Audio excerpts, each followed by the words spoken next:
네, 이 시간에는 우리 김유진 선교사님께서 기도하신 대로 사랑의 빛 선교회 본로 목사님이신 김재문 목사님께서 나오셔서 하나님께서 주시는 말씀 성령님과 복음 사역의 관계라는 것으로 저희들에게 말씀 전해 주시겠습니다. 우리 이미 아시는 대로 김재문 목사님은 저희 CMF의 지도 목사님이시고요. 제1회 우리 선교사 부부 축제를 할 수 있게 된 것이 우리 사랑의 빛 선교회와 또 CMF가 함께 연합해서 제1회 첫 우리 선교사 부부 축제를 하게 된 것이 지금까지 37번 우리 선교사 부부 축제를 할 수 있도록 이렇게 인도해 주셨습니다.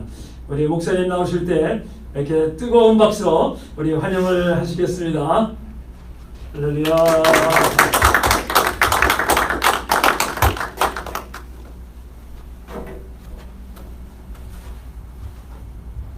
할렐루야. 감사합니다. 우리 잠깐 기도하고 말씀으로 은혜 받겠습니다.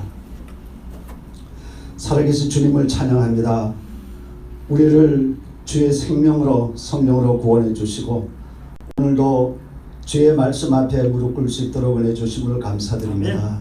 이렇게 2020년 마지막 주일날 정기 예배로 하나님 앞에 드릴 수 있도록 은혜 주신 주님 감사하며 한 해 동안 인도해 주신 그리고 30년 동안 인도해 주신 주님께 찬송과 영광과 존귀를 돌립니다. 아멘. 오늘 CMF에서 모인 우리 귀한 주의 자녀들과 또한 온라인으로 예배드리는 모든 주의 사역자들 위해 주님 함께하여 주시고 말씀을 통해서 위로하여 주시고 다시 한번 주의 성령으로 충만케 하여 주시옵소서. 아멘. 성령님과 복음의 관계를 잘 깨달아 좋은 열매 맺어 하나님 앞에 가서 칭찬과 상급받는 죄들 되도록 다시 한번 변화시켜 주시고 주의 성령으로 충만케 하여 주시옵소서. 아멘. 예수 그리스도 이름으로 감사하며 기도드리옵나이다. 아멘. 아멘. 할렐루야. 제가 3주 전에 이 코비드 테스트를 했어요. 그래서 네거티브가 나왔으니까 너무 이렇게 거리 두지 마시고 그냥 안심하시고 우리 좀 편안하게 우리 말씀으로 같이 은혜 받기 원합니다. 우리 주님께서 이렇게 CMF를 정말 30년 동안 우리 장로님을 통해서 더 여러분과 함께 이렇게 공동체가 되어서 수많은 우리 선교사님들 또 가족들 큰 위로와 또 은혜와 도전을 주신 우리 CMF 장로님과 임원들과 또한 우리 주님께 감사를 드리면서 오늘 이 시간 우리가 좀 복음에 대한 본질적인 말씀을 좀 드리고 싶습니다. 제가 장로님한테 부탁을 받고 어떤 말씀을 전할까 이렇게 생각을 하면서 기도하는 가운데 아무리 강조해도 부족한 복음의 진리 또 복음 사역자로서 또는 복음 사역의 가장 중요한 부분을 좀 말씀드리는 게 좋겠다라는 그런 마음의 감동이 있어서 오늘 본문을 중심으로 성령과 복음의 관계에 대해서 좀 말씀을 드리고 싶습니다. 사실 이렇게 좀 저는 자유로운 분위기에서 좀 말씀을 드리고 싶고요. 사실 또 다른 제목으로는 성령으로 사역하라 이렇게 말씀드리고 싶습니다. 제가 이렇게 아이패드로 조금 이렇게 설교를 좀 준비해 왔습니다. 그래서 보통 교회에서는 제가 원고 갖고 하는데 좀 선교사님들이 있고 또 우리 여러분들이 좀 젊은 분들이 많이 있을 것 같아서 그래서 좀 폼 잡느라고 이렇게 아이패드를 이렇게 했습니다. 제가 너무 늙지 않다는 것을 보여주려고 그러고 있습니다. 우리가 사역에 있어서 우리 복음 사역이죠. 복음 사역에 있어서 핵심적으로 본질을 깨닫고 사역을 해야 됩니다. 제가 이제 예수 목회원이라는 그 영성 단체를 이렇게 경영하면서 많은 목사님들 주로 이제 개척교회 하시고 이제 이렇게 젊은 목사님들하고 이렇게 사역을 하고 또 멘토도 하고 대화를 나누고 또 교회 가서 또 설교도 하고 그분들하고 이렇게 교제하는 가운데 제가 강하게 계속 느껴지는 것이 복음에 이 사역에 있어서 가장 중요한 본질을 자꾸 놓치는구나. 그걸 많이 깨달았습니다. 저도 선교지 1년에 보통 2번, 3번 이렇게 가는데 올해는 봄에 한 번 갔다가 못 갔습니다. 금방 미국으로 들어왔는데요. 무조건 내가 열심히 복음 사역을 하면은 되는가? 물론 그 열심히 필요합니다. 그러나 하나님이 원하는 복음 사역의 그 룰이 있습니다. 법칙이 있습니다. 하나님의 법칙이. 그거를 잘 깨닫고 사역을 하면은 많은 열매를 맺을 뿐만 아니라 또 주님 앞에 가서 칭찬과 상급을 받게 되는 거죠. 그래서 오늘은 우리 온라인을 통해 가지고 우리 많은 선교사님들이 설교를 듣고 있기 때문에 좀 더 그런 본질적인 메시지를 좀 증가하고 싶습니다. 제가 이렇게 보면은 많은 지금 우리 목사님들이 참 교회 개척이 참 힘들다. 제가 아는 목사님도 보면은 7년 이렇게 LA에서 목회하시는데 불과 20-30명밖에 모이질 않아요. 그냥 때로는 좌절하시더라고요. 그런 교회가 한두 개가 아니고 많은 교회들이 그렇고 또 한국도 마찬가지예요. 어떤 목사님은 제가 이렇게 멘토하는 목사님 보면은 한 1년 반 만났습니다. 한 10년 가까이 됐는데 10명 정도밖에 안 돼요. 그래서 깊이 대화를 나눠보니까 이 복음의 본질을 잘 모르더라고요. 물론 신학교, 좋은 신학교, 최고 신학교 다 나왔죠. 석사가 되고 그렇게 했는데, 그래서 우리는 배움도 중요하지만은 복음이 도대체 뭐냐 이거죠. 복음은 하나님의 복음입니다. 누가복음 1장 1절에 보면은 마가복음이죠. 하나님의 아들 예수 그리스도의 복음의 시작을 하고 그랬습니다. 예수 그리스도의 복음이에요. 예수님은 회개하라 천국 복음, 천국이 가까이 왔다. 천국 복음이에요. 그러니까 하나님의 나라의 복음이란 말이에요. 그러니까 하나님에게로부터 온 굿뉴스란 말이에요. 우리를 구원하고자 하는 그 굿뉴스의 메시지를 초대교회는 안 그랬잖아요. 사도 바울이 하루에 복음 전할 때 3,000명, 5,000명 모이고 수많은 그런 기적과 변화가 일어나면서 수많은 사람들이 회개하고 주님 앞으로 왔는데, 오늘은 그런 복음의 능력이 거의 다 이렇게 사라져가고 힘든 그런 사역을 하고 있는 것을 우리가 부인할 수가 없습니다. 그 원인이 어디에 있는가? 우리가 기독교 역사로 보고 성경을 보고 모든 부분을 다 이렇게 검토해보고 연구해볼 때 딱 해답은 예수 그리스도와 성령에 있습니다. 예수 그리스도와 성령. 근데 우리가 너무 이 세상의 지식, 신학이죠. 그리고 어떻게 하면은 사람들에게 좋은 메시지를 전할까? 어떤 그런 방법론, 그런 것들이 너무 많다 보니까, 그걸 너무 많이 공부하다 보니까 진짜 배워야 되고 진짜 알아야 할 부분을 놓쳐버리는 경우가 많은 거예요. 근데 참 이상한 것은요, 사도 바울은 나는 예수 그리스도를 아는 지식이 너무 고상해서 내 모든 나의 배운 것들은 다 쓰레기처럼 다 버린다고 말씀하셨어요. 근데 우리는 오히려 정반대로 가는 거예요. 우리는 사도 바울이 버리는 걸 우리는 자꾸 주워 담으려고 그러고, 사도 바울이 붙들고 있는 것, 자기가 목숨을 걸고 붙들고 있는 그 예수 그리스도, 주님과 주님의 십자가 외에는 내가 다른 걸 알려고 하지도 않는다는 그 부분을 우리는 오히려 더 멀리하고 배우려고 그러지 않고 자꾸 세상학문, 신학이죠. 또 그리고 그 외에 여러 가지 학문들, 그러다 보니까 본질을 자꾸 놓치는 거예요.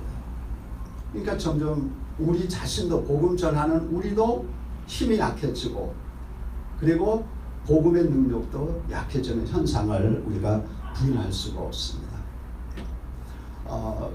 그 워런 비어스 목사님께서 그 10가지 그 사역의 그 원리에 대해서 말씀하는 것이 있습니다. 그 중에 3가지가 이렇게 10가지 제가 나중에 말씀드리겠지만, 포인트는 뭐냐면은 3가지 핵심은 뭐냐? 사역의 목적은 하나님의 영광이다. 그 다음에 두 번째, 사역의 원동력은 성령이다.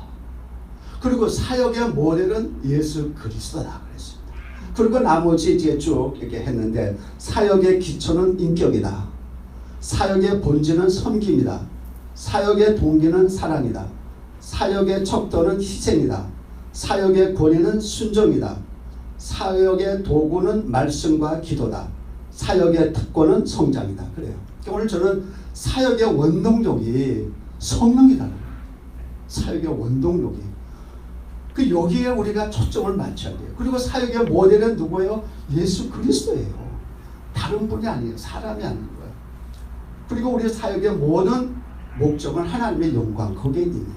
그러니까 여기에 우리가 초점을 맞추고 내 삶의 에너지를 쏟아야 되는데, 그쪽은 소홀히 하고 엉뚱한 데다가 10년, 20년 세월을 보내는 거예요. 여러분들 신학 PhD 제대로 받으려면 10년 공부해야 됩니다. 그거 필요합니다. 우리는 열심히 공부해야 됩니다. 신학을. 그러나 신학이 성령을 앞서면은 그거는 우상이 되는 것입니다. 그거는 불법이에요. 그거는 선악과를 따먹는 거와 똑같단 말이에요. 그러니까 이것을 우리가 철저히 깨닫고, 우리는 사람의 칭찬이나 사람의 박수나 또 사람의 비난이나 그런 어떠한 사람이 나에 대한 어떤 그런 멸시나 그런 데 신경 쓸 거 하나도 없는 거예요. 우리는 오직 주님 앞에 서는 그날이 가장 중요하기 때문에 뭐 대형이다, 중형이다, 소형, 그거 아무 의미 없는 거예요. 하나님이 인정해 주는 것만이 그게 진짜입니다. 그게 영원한 가치가 있는 거예요. 그러니까 우리는 자꾸 이쪽으로 가야 되는 거예요. 방향성이 그래서 중요한 거예요. 근데 지금 저도 한국에 보다 1년에 한 2번 꼭 가는데, 방향성이 좀 잘못되어 있는 걸 많이 느껴요. 너무너무 대형,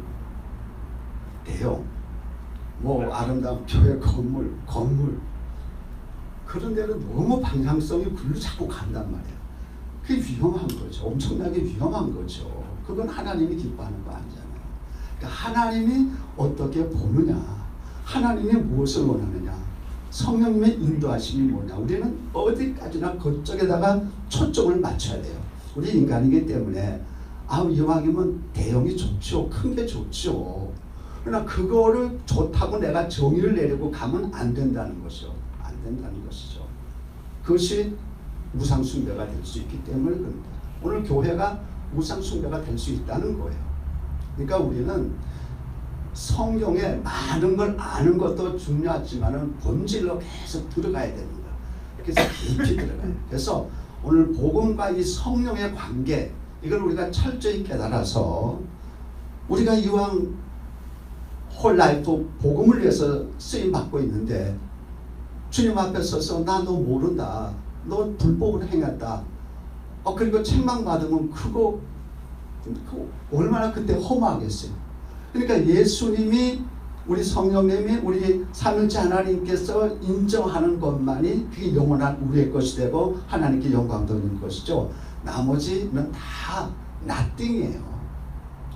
뭐냐 하면은, 여러분들 10만 곱하기 1은 10만이에요.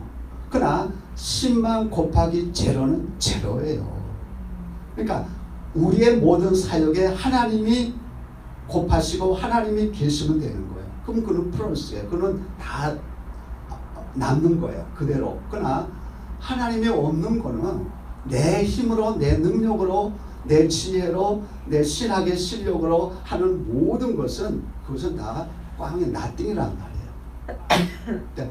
이런 걸 우리가 알고, 이번에 짧은 시간이지만은 오늘 저와 여러분이 이 말씀을 통해서 다시 한번 우리가 은혜를 받고 방향을 다시 터닝해서, 우리는 자꾸 세상 속에서 사역하기 때문에, 또 우리가 연약한 육신을 갖고 있기 때문에 자꾸 가다가는 십자가를 바라보고 주님을 바라보고 가다가는 또 곁길로 가는 유혹이 땡기고 또 내가 그렇게 갈 수도 있다는 거예요. 그러니까 우리가 말씀을 듣고 또 방향을 바로잡고, 또 가다가 또 곁길로 가면 또 우리가 말씀을 통해서 또 성령님이 감동과 인도하심을 통해서 또 바로 가고 그렇게 우리가 사역을 하면서 끝까지 사역의 승리를 우리가 해야 될 것 같습니다. 그래서 오늘 그 중심으로 좀 말씀을 드리고 싶습니다. 그러니까 우리는 왜 성령으로 복음 사역을 해야 되는가? 우리 복음 사역자는 왜 성령으로 사역을 해야 되는가? 그 이유가 어디에 있느냐 말이에요. 그 이유에 대해서 몇 가지 좀 말씀을 먼저 드리겠습니다. 복음 사역자와 복음 사역에 있는 모든 해답은 예수 그리스도와 성령님 안에 다 있습니다. 다른 데 있는 게 아니에요. 사역의 모든 해답은 성령님에게 있다는 거예요. 또 내 사역자의 모든 삶의 해답도 오직 예수와 성령님이에요. 여기에 우리는 우리의 목숨을 걸어야 돼요. 우리의 삶을 걸어버려야 됩니다. 그러면은 저와 여러분이 그리고 우리 정말 선교지에서 수고하신 우리 모든 선교사님들 정말 우리는 하나님 앞에 가서 칭찬 듣는 그런 좋은 종으로서 사역을 할 수가 있습니다. 그 얼마나 감사해요. 하나님은 우리의 능력, 실력, 학위 전혀 관심이 없습니다. 그거 보지 않습니다. 내가 너의 마음의 중심에, 너의 가치관의 중심에, 너의 삶의 중심에 누가 있느냐 이게. 내가 있느냐, 하나님이, 우리 성령님이 계시느냐. 그거 하나님이 보시는 거예요. 그러니까 하나님은 항상 우리의 중심을 보잖아요. 그렇기 때문에 우리는 나의 사역의 모든 문제, 또 내 삶의 모든 문제의 해답은 오직 예수다. 해답은 오직 성령이다. 여기에 우리가 항상 기억하고 마음에 이렇게 좀 삶의 어려움이 생길 때마다 우리가 기억하면서 기도하면 좋겠습니다. 그 다음에 우리 복음 사역은 왜 우리가 성령으로 사역해야 되느냐? 이 복음 사역은 죄와 마귀와의 영적 싸움입니다. 이게 무슨 인간의 싸움이 아니에요. 이건 완전히 영적 싸움이에요. 죄와 마귀. 우리가 어떻게 우리 힘으로 죄와 마귀를 이길 수 있습니까? 성령님의 능력이 아니면은, 성령님과 함께 동행하지 않고 인도하심이 없으면은, 성령님이 아니면은 우리는 불가능한 것이에요. 윤리와 도덕의 문제가 아닙니다. 이것은. 그렇기 때문에 우리는 성령님과 동력해야 하는 것입니다. 그 다음에 복음의 사역은 하나님의 생명을 공급하는 영적 사역입니다. 영적인 일이에요. 하나님의 생명을 공급하는 일이 복음 사역의 본질이에요. 어떤 시스템, 어떤 프로그램 그게 아닌 거예요. 그러면은 하나님의 생명을 어떻게 우리가 공급할 수 있어요? 우리는 단순히 툴이에요. 통로예요. 우리는 그릇에 불과하지 하나님의 생명을 공급하시는 분은 성령, 하나님 한 분입니다. 우리 예수님밖에 없죠. 그렇기 때문에 우리는 항상 성령으로 사역하리라. 이건 늘 마음에 기억해야 돼요. 늘 마음에 나는 예수님과 함께 사역하리라. 때때로 우리는 이 진리를 잊어버릴 수 있습니다. 그러나 우리가 매일 눈을 뜨자마자 우리 사역자는 오늘도 주님과 동행하게 하여 주시고 주의 성령으로 사역할 수 있도록 저를 붙들어 주시고 인도하여 주시고 저의 생각과 마음을 성령님이 컨트롤하여 주시옵소서. 저 자신을 주님 앞에 드립니다. 이런 기도를 우리가 짧지만은 날마다 주님 앞에 해야 되는 것입니다. 우리 기독교는 사실상 복음 사역은, 우리 기독교의 복음 사역은 사실 종교가 아니잖아요. 우리가 너무 잘 아는 대로 종교 사역이 아니고 이거는 생명 사역, 새 생명, 하나님의 생명 사역이란 말이에요. 그렇기 때문에 우리는 성령님을 의지하지 아니하면은 우리의 사역은 나에게 헛것이 된다는 거죠. 아무리 사람이 많이 모이면 뭐합니까? 정말 한국 가면은요, 미국에서 목회하는 사람은 한국 가면 되게 부러워요. 진짜로. 우리 인간적으로 너무 부러워요. 게임이 안 돼요. 보통 목사님 만나면은 뭐 3,000명, 뭐 9,000명, 뭐 10,000명. 그리고 뭐 한 1,000명 정도만 모여도 이건 뭐 웬만한 왕국이에요. 그리고 교회며 그런 당회장실 들어가면은 이거 한 2배 정도 되죠. 당회장실. 우리 CMF 사무국 저기 장례금 사무실 너무 좁던데 좀 넓혀줘요. 그래요. 그리고 웬만하면 다 부목사가 운전하고 에쿠스 타고. 에쿠스가 얼마인지 아세요? 1억에 1억. 웬만하면. 근데 우리 LS는 저는 평생 내가 운전했거든. 지금도 운전하지만 제가 담임 목사를 있을 때도 제가 운전했어요. 그것은 다 잠깐인 거죠. 잠깐인 거죠. 다 지나가는 거예요. 그래서 우리가 아무리 크게 사역을 한다 할지라도 거기에 우리가 매력을 느끼고 점점 그 길로 가면 안 된다는 거죠.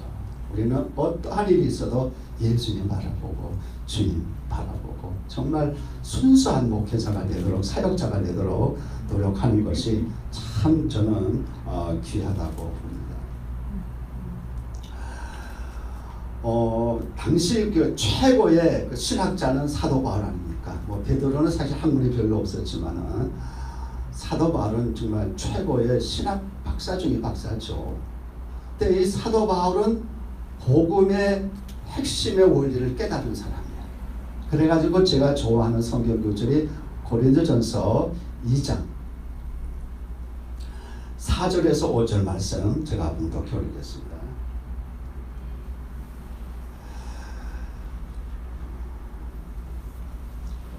내 말과 내 전도함이 설득력 있는 지혜의 말로 하지 아니하고 다만 성령의 나타나심과 능력으로 하여 너희 믿음이 사람의 지혜에 있지 아니하고 다만 하나님의 능력에 있게 하였노라. 아멘. 저 이 말씀이 참 좋아하는 성경 구절 중에 한 구절이고 자주 묵상하는 그런 성경 구절입니다.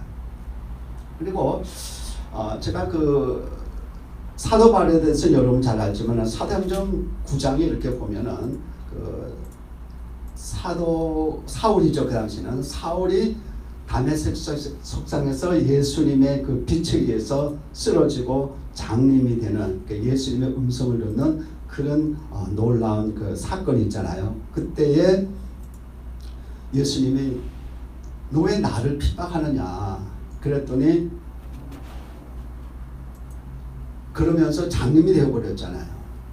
장님이 되어가지고 그 다음에 아나니아가 가서 이제 사울을 데리고 기도하고 안수할 때 눈이 뜨면서 그 다음에 중요한 메시지가 하나 있더라고요. 무슨 메시지인가 하면은 제가 사도행전 9장 17절에 들어가서 좀 말씀을 읽을게요. 오늘 조금 시간적 여유가 있어서 조금 좀 구체적으로 하고 싶어요. 사실 한 30분 할까 그랬는데 우리 장로님한테 물어보니까 뭐 마음껏 하래요. 그래서 제가 철회하겠다 그랬는데 각오하시고 아나니아가 떠나 그 집에 들어가서 그에게 안수하여 가로되 형제 사울아 주곧 내가 오는 길에서 나타나시던 예수께서 나를 보내어 너로 다시 보게 하시고 그 다음에 중요한 말씀입니다. 성령으로 충만하게 하신다 하니 성령으로 충만하게 하신다. 아니 예수님을 직접 만나고 그 장님 되었다가 눈 뜨는 그런 어마어마한 기적을 당장 체험했으면 복음 전하면 되잖아요. 그런데 그 다음에 성령으로 충만케 하신다는 것. Be filled with the Holy Spirit. 성령으로 충만케 하십니다. 이게 굉장히 중요한 거예요. 오늘 모든 우리 현대 교회가 점점 보이지 않게 이렇게 타락하고 세속화되는 핵심은 성령으로 사역하지 않고 우리 사역자가 성령과 함께 동행하지 않는 그런 시간들이 많은 거예요. 물론 우리가 다 처음에 거듭나고 정말 사명을 받을 때는 다 정말 몇 시간씩 기도하고 그랬잖아요. 그러나 세월이 지나가면서 점점 기도의 시간이 줄어드는 거예요. 그러면서 내가 더 커지고 내 생각이 더 많아지면서 주님은 점점 내 뒤로 가는 거예요. 이게 우리의 현상이에요. 저도 뼈저리게 느꼈어요. 저도 한 10년 동안에 열심히 사역을 했어요. 그래가지고 이제 신나게 했는데 그 다음에 좀 안주하고 싶더라고요. 그 다음에 왜냐하면 시스템으로 잘 돌아가니까 뭐 설교를 잘못해도 괜찮아요. 성도님들이 안 떠나니까 그냥 시스템 속에서 꽉 묶여 있으니까. 그게 그게 나였다. 인간이 이렇구나. 그러면서 우리는 그럴 때마다 다시 우리 말씀을 생각하면서 주님에게로 방향을 터닝하는 것이 참 중요하다고 많이 느꼈습니다. 고린도전서 2장 2절에도 보면은 내가 너희 중에서 예수 그리스도와 그 십자가에 못 박히신 것 외에는 아무것도 알지 아니하기로 작정하였다고 말씀합니다. 제가 아까 서론적으로 잠깐 말씀드렸지만 빌립보서 3장 8절도 그래요. 또한 모든 것을 해로 여김은 내 주 그리스도 예수를 아는 지식이 가장 고상하기 때문이라. 내가 그를 위하여 모든 것을 잃어버리고 배설물로 쓰레기로 가비지로 여김은 그리스도를 얻고자 합니다. 우리가 이 핵심적인 하나님의 사역의 본질에서 우리가 계속 머물도록 우리를 쳐서 복종시키고 때로는 내 자아를 십자가에 못 박게 하고 때로는 나의 욕망과 나의 욕심, 나의 명예를 정말 십자가에 못 박는 그런 영적 싸움이 내 자신과에 있어야 되는 것을 우리는 알 수가 있습니다. 오늘 본론으로 들어가서 우리 예수님을 어떻게 사역을 하셨는가? 우리 예수님은 하나님이십니다. 하나님 되시는 예수님이 얼마든지 자신의 능력으로 복음을 선포하고 복음 사역할 수 있습니다. 그런데 예수님의 사역을 보면 처음부터 끝까지 오직 성령으로 사역하신 것을 우리는 볼 수가 있습니다. 이게 중요한 원리입니다. 그렇기 때문에 우리가 신학 공부하는 거, 신학 석사 박사 받는 거, 뭐 성대학 박사 받는 거 다 중요합니다. 필요합니다. 그러나 예수님의 사역이 우리의 모델이에요. 그러니까 예수님이 어떻게 사역했느냐는 그 모델을 벗어난 예수님의 사역을 벗어난 모든 우리의 사역의 그 방법과 행동은 하나님 기뻐하지 않는 거예요. 하나님이 연락할 수가 없는 거예요.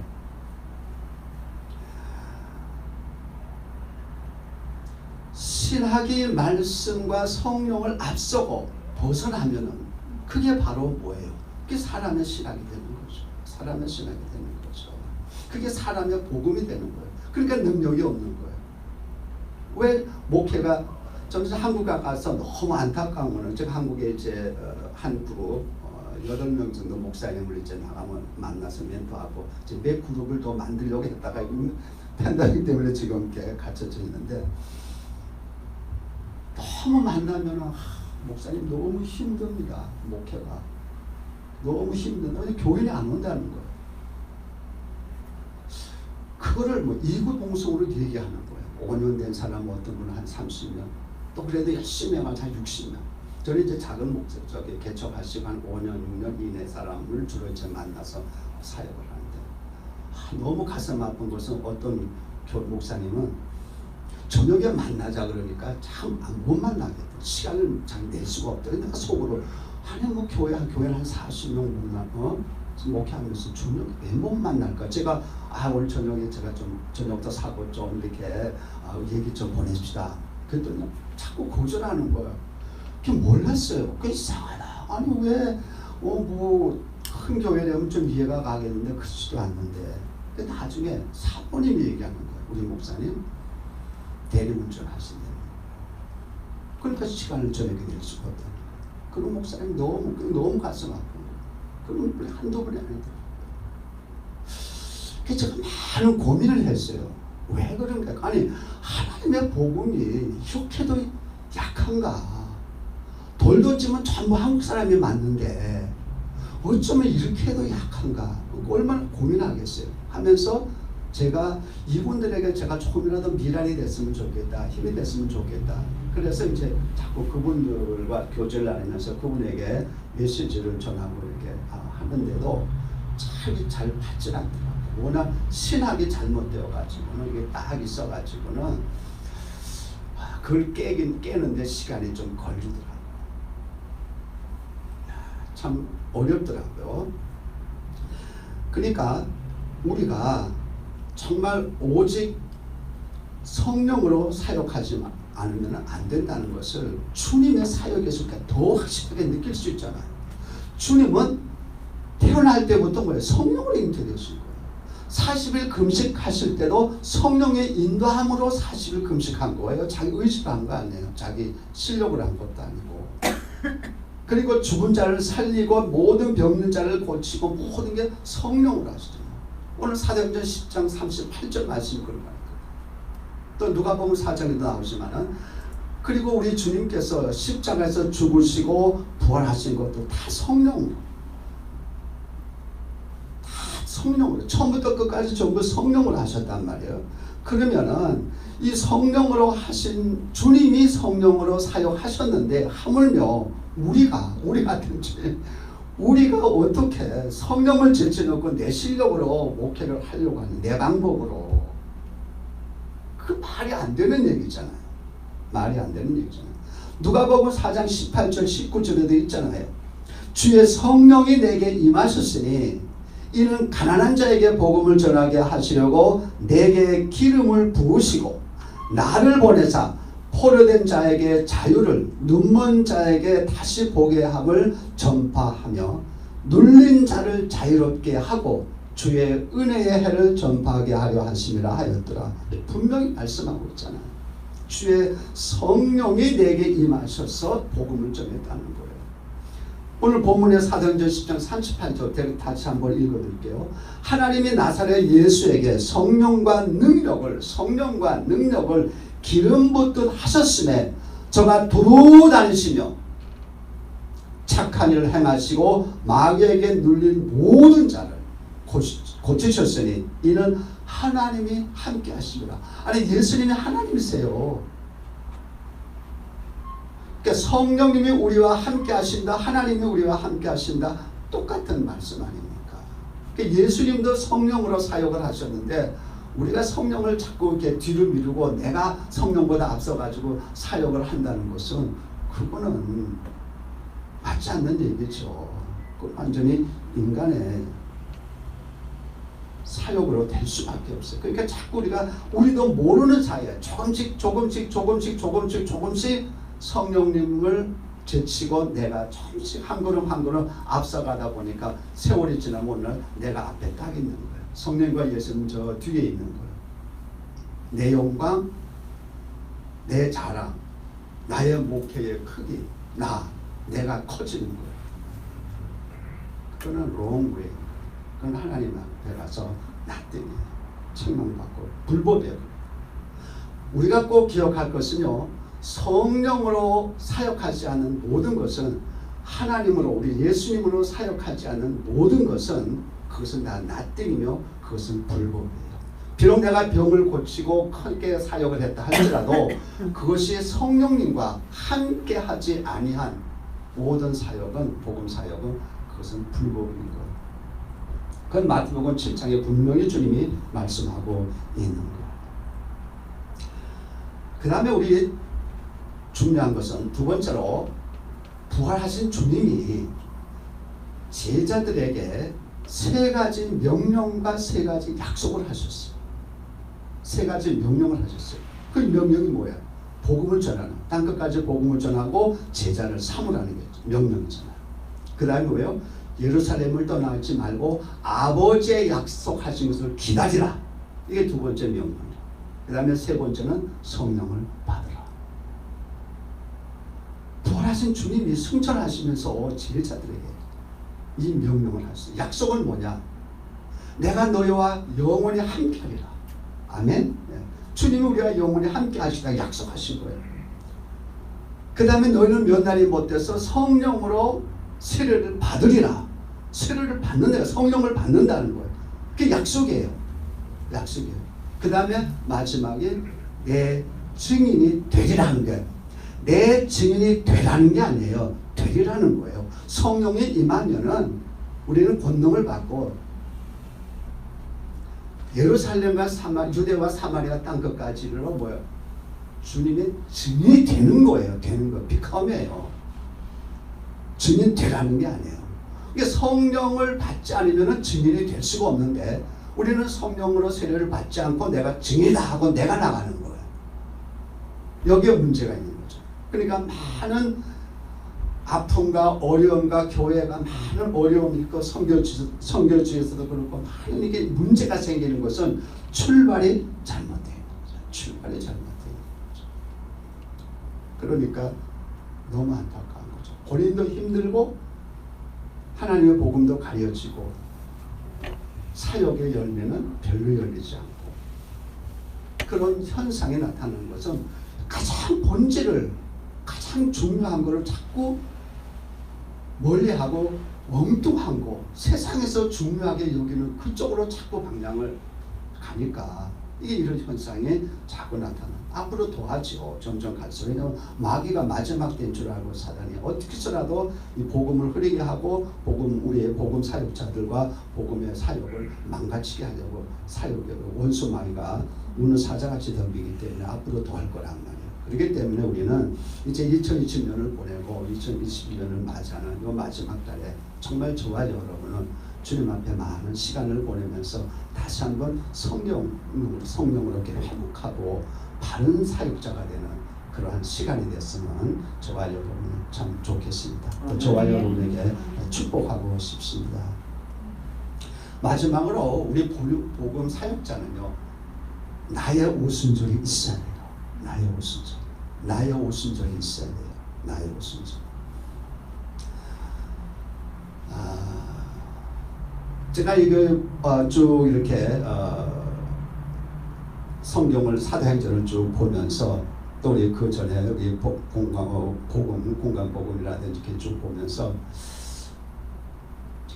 우리에게 이 시대에 가장 중요한 것은 나의 오순절이구나. 나의 오순절.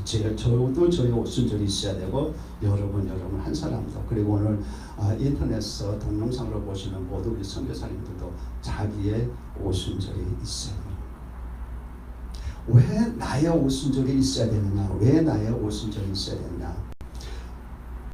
우리 한번 좀 생각 좀 했으면 좋겠습니다. 예수님은 제자들을 예수 신학교에서 3년 동안 주님이 직접 신학을 가르쳤습니다. 3년 동안. 그리고 현장 실습을 많이 시켰습니다. 기도 훈련, 그리고 전도 훈련, 그리고 기적의 현장을 보여주고 기적에 동참하는 그런 훈련을 했습니다.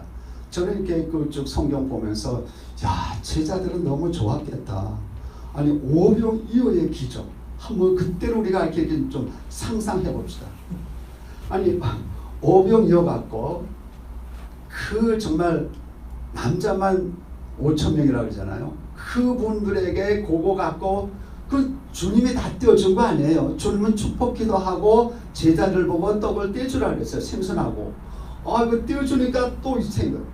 그러니까 놀라운 정말 상상할 수 없는 기적의 현장에 자기가 동참하고 그 기적 속에 있었단 말이야. 내가 옆에 있는 사람들께 떼어주니까 또 생겨. 또 떼어주니까. 와, 그걸 직접 체험한 분들 아닙니까, 제자들이. 우리는 상상할 수 없는 그런 수많은 죽은 자를 살리고 나병 환자를 정말 장님을 눈뜨게 하는 그런 기적의 현장에 제자들이 다 있었다. 주님이 물 위로 걸어오는 걸 직접 본 거예요. 베드로는 물 위를 걸었어요. 그건 인류 역사상 처음이죠. 베드로 혼자. 그렇지만 나중에 빠졌지만 실패했지만은 어쨌든 기네스북에 안 나오더라고. 보니까 기네스북에는. 그럼 이게 상상이나 할 수 있겠어요? 어마어마한 거죠. 그 정도 주님한테 직접 배우고 기적의 현장에서 보고 체험했으면은 그러면 야 이제 내가 승천할 때니까 너 나가서 복음 전해 얼마든지 말씀할 수 있잖아요. 우리는 신학교 일반 대학교 나왔으면 MDB 3년 공부하면은 그 다음에 전도사 훈련, 강도사 훈련 받고 목사 안수면 그대로 우리는 사역할 수 있고 아니 뭐 신학교 졸업하면 그냥 그때부터 사역이 가능하잖아요. 내가 마음만 보면은. 근데 주님은 나가지 마. 아직 안 됐다는 거예요. 안 됐다는 거예요. 뿐만 아니잖아요. 더 어마어마한 기적은 주님이 부활의 몸이 되셔서 그 영광의 몸이 되셔서 제자들을 40일 동안 만난 거예요. 직접 다 만난 거예요. 그리고 하나님의 나라의 일을 말씀했어요. 부활하신 몸으로. 그리고 그 제자들 보는 데서 하늘로 올라가는 거예요. 와, 그때 내가 있었으면 얼마나 좋겠어요. 주님이 그 현장을 본 거예요. 제자들은. 그러면 뭐 목숨 걸고 복음 전할 수 있잖아요. 근데 주님이 예루살렘을 떠나지 말고 아버지의 약속하신 것을 기다리라는 거예요. 그 몇 날이 못 돼서 너희들은 성령으로 세례를 받으리라. 그리고 나서 복음 전하라는 거예요. 내 증인이 되려는 거예요. 이건 중요한 하나님의 법칙이고 하나님의 메시지라는 거예요. 우리는 여기서 벗어나면 안 돼요. 그러니까 우리는 나의 오순절이 있어요. 그 모든 거의 핵심에 오순절이 있잖아요. 오순절.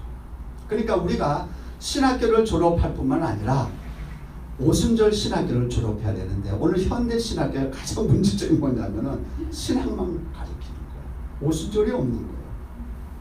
그러니까 신학교 들어갈 때는 막 그냥 불 붙어가지고 들어갔다가 사명자가 돼서 들어갔다가 나올 때는 맹해지는 거예요.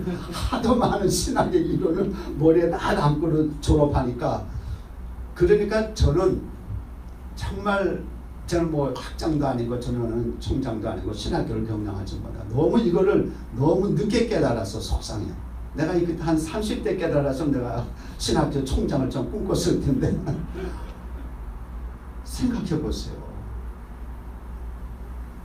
주님이 지금 오순절 이게 오순절이 제자들의 터닝 포인트예요. 터닝. 그러니까 오순절 전에 제자들의 삶을 여러분들이 보세요. 사역을. 그리고 오순절 이후에 제자들의 삶을 한번 비교해 보세요. 이건 하늘 같은 차이예요. 근데 오늘 우리는 신학교만 졸업해가지고 오순절 전에 제자들의 사역에 막 헤매는 거예요. 이게 문제가 있는 거죠. 나의 오순절이 있어서 오순절 이후에 성령과 함께 사역하는 그런 사역자가 능력의 사역자가 되어야 되는데 그게 되잖아요. 그래서 저는 사실 원하는 것은 오늘 우리 모든 신학교들이 3년이고 4년이고 신학 공부 딱 하면은 끝나고 나서 1년 동안은 완전히 오순절 학교를 신학교를 다시 열어서 1년 동안은 완전히 산에 가서든지 먹고 자고 하면서도 완전히 성령 오순절 신학교를 성령 학교를 졸업시키고 나서 복음 전하게 하는 것이 훨씬 더 빠르고 많은 열매 맺을 수 있다고 저는 확신하고 있어요.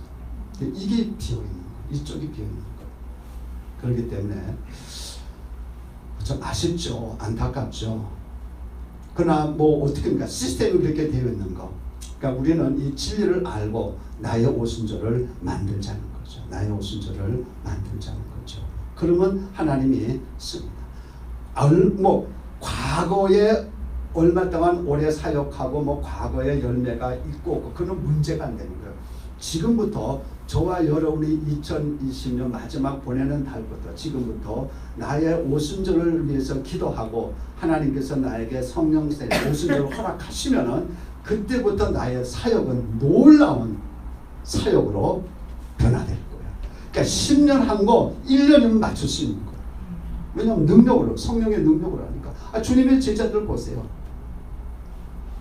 게임이 안 되는 거예요. 게임이 안 되는 거예요. 오순절 후에 지제들의 사역은. 그러니까 우리의 생각과 시간과 삶의 에너지를 그쪽으로 쏟아야 되는 거예요. 나의 오순절을 위해서 주님 앞에 기도하면서 그쪽으로 쏟아야지 자꾸 세상의 방법이라든지 어떠한 다른 시스템이라든지 그런 쪽으로 자꾸 우리가 가면은 나의 오순절은 안 된다는 거죠. 그렇기 때문에 오늘 저와 여러분은 이 하나님의 방법을 우리가 좀 깨달아서 오순절, 나의 오순절을 주시옵소서 계속 기도하시기 바랍니다. 저는 사실 오늘도 많이 회개했어요. 내 목회를 돌아다 보니까 너무너무 잘못한 거예요. 그래서 인용사여 주시옵소서 하고 회개도 하고 그러면서 나의 오순절을 주님 주시옵소서. 다시 한번 나에게 오순절을 주시옵소서. 계속 기도를 하고 있습니다. 그래서 나에게 오순절이 다시 회복되면은 그때 내가 5년을 더 앞으로 사역할지 10년을 더 사역할지는 모르지만은 진짜 내가 저는 사역의 기간이 선교사 2년에 목회 18년이에요. 그러니까 제가 단독으로 한 거는. 그러니까 20년 목회하고 물론 그 전도사 시절 그다음에 부목사 시절이 있었지만 그게 한 10년 되니까 그러나 실제 제가 이렇게 목회를 하고 선교사로 활동한 것은 선교사 2년에 목회 18년이에요. 20년 동안 한 거를 볼 때 너무너무 참 부끄러워요. 그러나 이제라도 내가 다시 한번 오순절을 체험하고 다시 한번 성령님과 강하게 사역을 시작한다면은 앞으로의 사역이 더 나에게 큰 하나님께 쓰임 받을 수 있는 그런 기회가 되지 않을까 이제 그런 생각을 하면서 금식은 못 하고 있습니다. 금식은 안 하지만은 나이 드니까 금식이 힘들더라고요. 그래서 그냥 열심히 주님 앞에 기도만 합니다. 나의 오순절을 주시옵소서. 아멘. 오순절만 있으면 됩니다.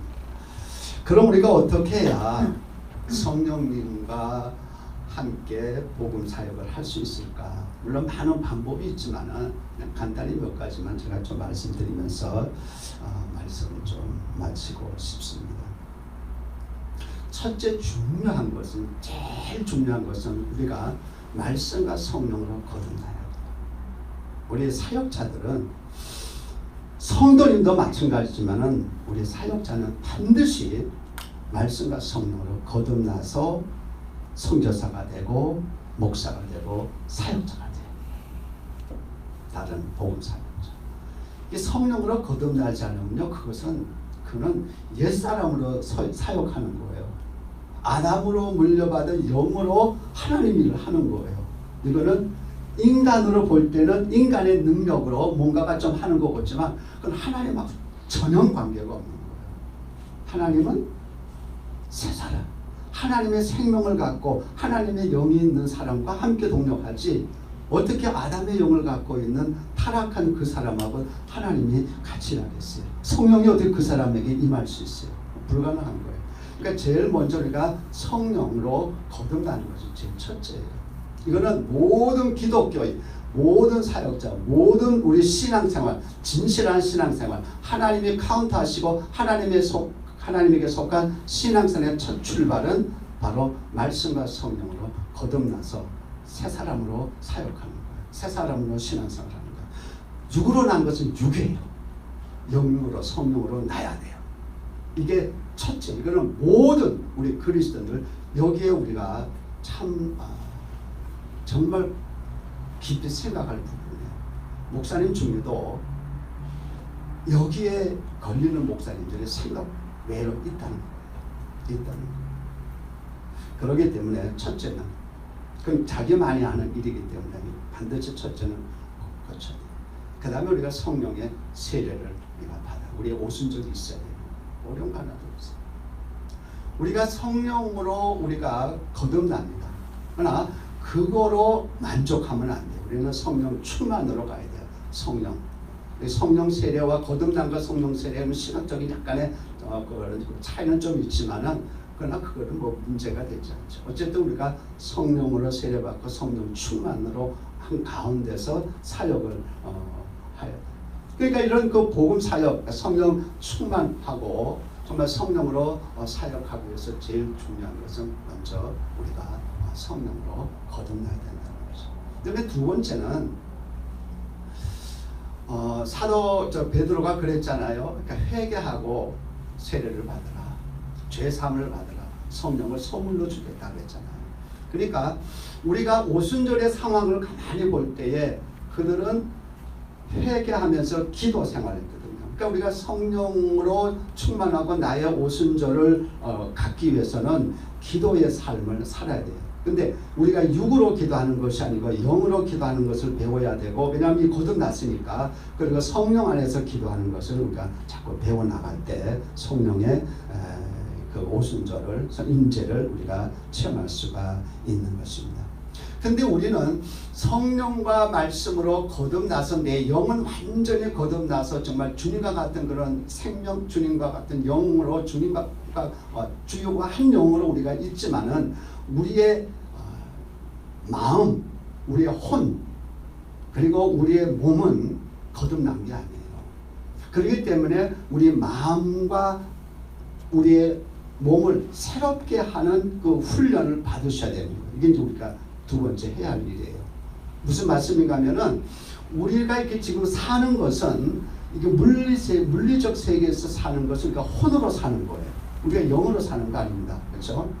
그렇기 때문에 우리가 내 영은 거듭나서 하나님의 생명을 갖고 있고 하나님이 내 안에 내주하시지만 성령님이 내 혼은 아직도 이 세상의 그 썩어져갈 구습에 매여 있단 말이야. 우리의 생각과 마음은, 나의 감성과 의지는, 이게 혼이잖아, 소울. 그러니까 스피릿, 소울, 바디에서 소울은 거듭난 게 아니에요. 이 소울은 계속 새로워져야 되는 거예요. 그래서 로마서 12장 1절에 2절 보면은 마음을 새롭게 하라고 했어요. 성경에 계속 마음을 새롭게 하라. 마음은 새롭게 해야 되는 거예요. 그래서 성령님이 내 마음과 생각과 내 감성과 의지를 통치할 수 있도록 자꾸 맡기는 훈련을 해야 돼요. 이거는 우리가 의식적으로 해야 되는 거예요. 의식화돼야 되는 거예요. 그래서 날마다 눈 뜨면은 주님, 오늘도 성령님께서 내 생각과 감정과 마음을 통치하여 주시옵소서. 내 언어도 내 몸도 나의 모든 발걸음도 오늘 사역도 성령님이 통치하여 주시옵소서 하고 우리는 기도하고 주님에게 맡기는 훈련을 계속해야 돼요. 이거는 끊임없이 해서 이 훈련이 프로그램화돼야 되는 거예요. 잠재의식 속과 내 삶 속에서 자연스럽게 나와서 자연스럽게 통제를 받는 데로 올라가야 돼요. 그러면은 우리가 나의 오순절을 체험하고 성령님과 동력하는 것을 저희가 체험하게 되는 거예요. 이거는 이론이 아니고 하나님의 말씀에 논리가 있지만 진리가 있지만 이것을 우리가 체험하는 단계로 가야 진짜 내 것이 되죠. 그래서 이거는 우리가 해야 돼요. 날마다. 우리가 그렇잖아요. 우리가 아무리 정말 기도 몇 시간 하고 났을 때는 그때는 순수한 것 같지만 딱 기도 끝나고 나면 또 잡생각이 들어오고 또 나쁜 생각이 들어올 수 있고 얼마든지 내가 살아나는 거예요. 그래서 사도 바울이 나는 날마다 죽노라는 거예요. 이거는 영적 훈련으로만 가능한 거예요. 날마다 나를 십자가에 못 박는 거예요. 나의 옛 사고방식, 옛 자아 이거를 계속 못 박는 거예요. 내 안에 나의 정욕 있잖아. 나의 욕심, 나의 속한 나의 자존심, 나의 어떤 그 꿈, 이런 계속 날마다 십자가에 못 박는 그 영적 훈련을 이거는 해야 되는 거예요. 그거 하지 않으면 문제가 아니에요. 오늘 우리 많은 목사님들이 중간에 이렇게 넘어지고 참 실수하고 그러는 거는 이 부분이 약해서 그러는 거예요. 이거는 매일 내 자신을 십자가에 못 박혀요. 내가 날마다 죽어야 된다는 거예요. 내 자아가. 옛 자아죠. 거듭난 내 새로운 내 자아가 있는데 이거는 계속 주님의 말씀대로 순종하고 주님을 닮아가는 대로 올라가야 되고 아담으로 물려받은 옛사람의 옛 자아는 계속 십자가로 가서 계속 날마다 죽는 거예요. 그래서 사도 바울이 I die every day. 나는 날마다 죽는다는 거예요. 이거는 매일 우리가 해야 되는 거예요. 이거는 어쩔 수 없어요. 이거는 저절로 되는 게 아니에요. 왜냐하면 우리 타고난 우리의 이 죄성, 이 자아가 얼마나 참 독하고 거머리 같은 짐을 저는 막 거머리 같다 그래요. 찰싹 붙어가지고는 끊임없이 조금만 한눈 팔고 생각 조금만 하면 벌써 세상으로 확 끌어가는 우리의 자아. 이걸 날마다 우리가 십자가에 못 박는 그런 훈련에, 그의 경건의 훈련을 해야 돼요. 그 다음에 우리가 주님 앞에서 마지막으로 우리의 생존권, 그리고 우리의 사역권, 그리고 우리의 소유권을 주님 앞에 자꾸 드리는 훈련을 해야 돼요. 자꾸 주님 앞에. 주님, 오늘도 저의 생존권, 저의 생명, 그리고 저의 모든 사역, 그리고 저의 모든 소유 주님의 것입니다. 제가 드립니다. 그래서 뭐 집 팔고 다 팔고 드리라는 그 얘기가 아니고 마음을 다해서 주님 앞에 계속 드리는 훈련을 해야 돼요.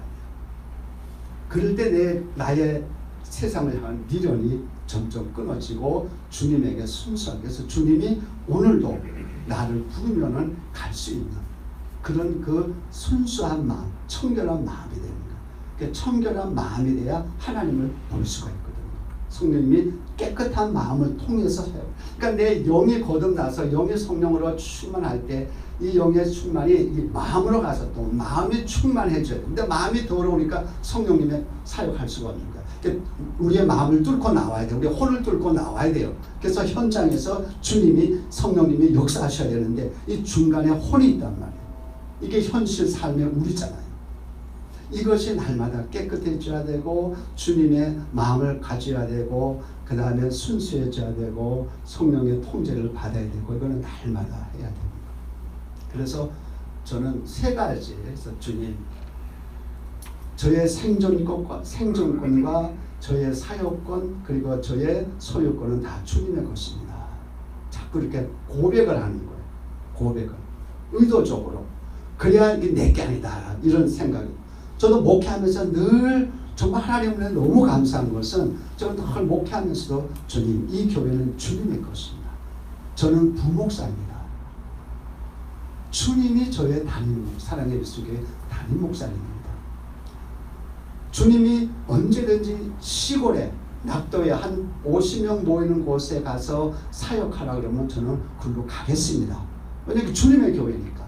그러니까 내가 의도적으로 그렇게 기도를 늘 해왔어요. 왜냐하면 자칫하면은 내가 이 교회를 내가 여기서 내가 안주하고 내가 여기 파운더다. 내가 계속 파운더다. 그래서 그 어떠한 명예나 권리를 계속 주장할까봐 그게 두려워가지고 하나님의 교회인데 그래서 늘 그런 기도를 주님 앞에 의도적으로 제가 드렸어요.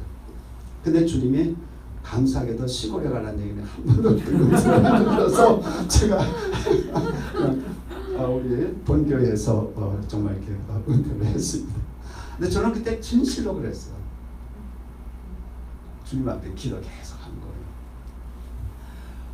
그러니까 하나님께서 내 마음을 보고 야 이게 얻는 방법이구나. 내가 이거 내게 여기서 주님이 쳐서 너 절로 가 그랬는데 주님께 다 드리니까 뭐 주님이 구태여 나를 글로 뭐 보낼 필요가 없잖아요. 이거 내가 아니라는데. 그러니까 제가 솔직히 은퇴하면서도요 저는 전혀 비전이 없었어요. 저는 정확하게 65세 9월 1일이 내 생일인데 8월 29일이 마지막 주일이에요. 내가 생일을 넘으면 또 한 살 넘어가면 안 되니까. 그러니까 정확하게 그때 은퇴를 한 거예요. 그러니까 너무 저도 떳떳하고 감사하고 기쁘더라고요.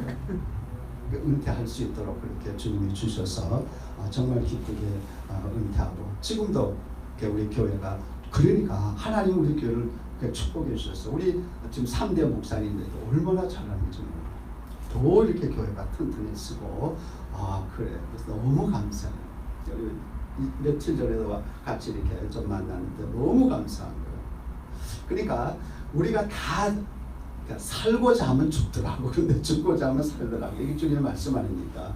그러니까 우리가 사실 우리가 이 땅에서 우리가 80, 90이잖아요. 90. 뭐 오래 살으면 100세까지 사역을 하면 좋아요. 그러나 그게 100년 미만일 거예요. 거기에 막 아글타글하게 할 필요가 없잖아요. 우리 영원한 하나님 나라에서 하나님과 함께 우리가 영원히 살고 거기 가서 우리의 영원한 면류관을 쓰게 되는데 이 땅의 면류관에 무슨 의미가 있겠어요. 그러니까 그렇게 마음을 다 비고 주님의 거로 다 드리니까 너무 편하고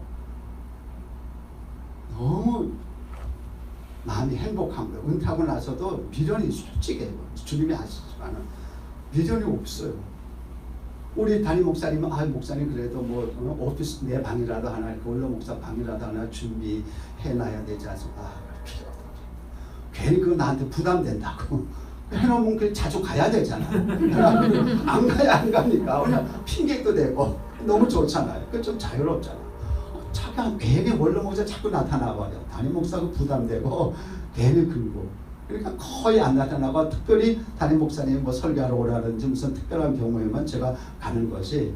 그리고 만일에 제가 여기 있을 때는 가더라도 일부 예배 사람이 제일 적잖아. 일부 예배 보고 돌아오고 그러니까 너무 편하고 좋은 거예요. 하나님이 그렇게 축복을 해주셔서 감사합니다. 제가 말씀을 결론을 짓겠습니다.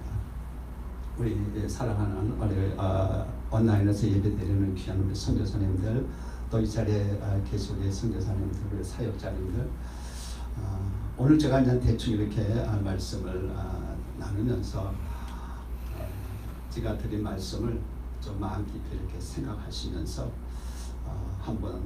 다시 한번 2021년을 맞이하면서 이 마지막 한 달 동안에 나를 재정비하는 내 사역과 나를 재정비하고 다시 한번 생각하는 그런 기회가 되었으면 참 좋겠습니다. 복음의 본질은 예수 그리스도 성령입니다. 하나님이 인정하지 않는 모든 사역은 그것이 대형이든 중형이든 소형이든 낫깁니다. 아무 의미가 없습니다. 오직 주님이 카운트하시고 주님이 인정하는 사역만이 영원한 우리의 사역, 나의 영광, 나의 면류관이 되는 것입니다. 영원한 것입니다. 그리고 이 땅에 있는 모든 것은 교인이 수십만이 돼도 그나 잠깐입니다. 그러니까 그런 세상적인 사고방식으로 큰 거를 좋아하면서 우리가 사역을 하고 외형적인 면으로 자꾸 나가게 되면 우리 속은 어쩔 수 없이 타락하게 됩니다. 그렇기 때문에 저와 우리 모든 복음의 사역자들은 오직 예수, 오직 성령으로 사역을 해서 하나님 앞에서는 그날 칭찬과 그리고 면류관을 받고 또 이 땅에서 많은 열매를 맺는 그런 귀한 저와 여러분 되시기를 주님의 이름으로 축복합니다. 제가 마지막으로 성경 한 구절 읽고 말씀을 마치겠습니다. 요한복음 15장 5절에 보면은 나는 포도나무요 너희는 가지라. 너희는 가지라. 우리가 포도나무가 될 수 없습니다. 가지는 포도나무의 영양분을 받아야 가지가 튼튼해지고 가지에서 많은 열매를 맺습니다. 그가 내 안에 내가 그 안에 거하면 사람이 열매를 많이 맺나니 나를 떠나서는 너희가 아무것도 할 수 없느니라. 나를 떠나서는 너희가 아무것도 할 수 없느니라. 나는 포도나무요. 우리 주님은 포도나무다. 우리는 가지입니다. 열매는 가지입니다. 그 가지의 풍성한 열매를 맺기 위해서는 우리가 주님 안에 거하고 주님의 내 안에 거하고 우리가 주님을 떠나지 않고 성령으로 사역하는. 그래서 주님 나에게 오순절을 주시고 주의 성령으로 동력하게 하여 주시옵소서. 오늘도 눈뜨고 하루를 보낼 때 주의 성령께서 내 생각과 감정과 마음을 통치하여 주시고 나의 발걸음을 통치하여 주시고 우리의 사역을 주님이 통치하여 주시옵소서. 내 생명, 내 생존권, 내 모든 소유권 그리고 나의 모든 사역권은 다 주님의 것입니다. 주님의 손에 올려놓습니다. 이런 짧은 기도를 우리가 늘 기도하면서 사역을 하면서 우리 모두 다 사역의 승리자가 되고 하나님께 쓰임받는 아름다운 저와 여러분 되시길 주님 이름으로 축복합니다. 기도하겠습니다. 살아계신 주님을 찬양합니다. 오늘도 외국에서 문화와 여러 가지 나쁜 환경이 다른 데서 정말 사역하는 우리 귀한 선교사님들 정말 저희들은 미국에서 편하게 있지만은 많은 선교사님들 그 어려운 환경 속에서 복음을 위해서 헌신하고 사역하는 우리 복음의 사역자 그리고 그들이 하는 복음의 사역에 주님 특별히 블레싱 하여 주시고 성령님과 동력함으로 말미암아 아름다운 많은 열매를 맺게 하여 주시옵소서. 우리 힘으로는 하나도 할 수 없는 것을 고백합니다. 복음 사역은 영적 싸움이요 영적 일이기 때문에 그렇습니다. 복음은 하나님의 복음입니다. 하나님 나라의 복음입니다. 예수 그리스도의 복음입니다. 복음은 생명입니다. 예수 그리스도가 바로 복음입니다.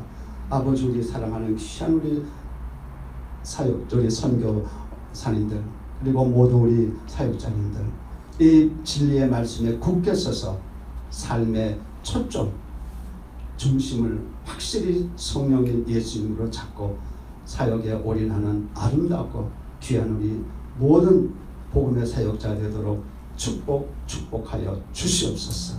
우리 CMF로 오늘날까지 인도해 주신 주님께 감사하며 앞으로도 주님 오실 때까지 또는 우리가 주님 앞에 갈 때까지 CMF를 통해서 수많은 우리 선교사님들과 패밀리와 그리고 거기에 속한 분들이 다 정말 하나님의 크신 은혜와 축복을 받는 그런 아름다운 선교단체로 더욱더 키워 주시옵소서. 아멘.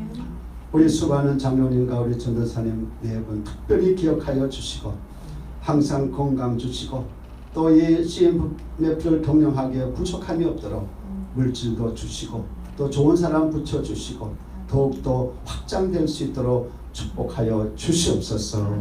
예수 그리스도의 이름으로 감사하며 기도드리옵나이다. 아멘. 아멘. 아멘.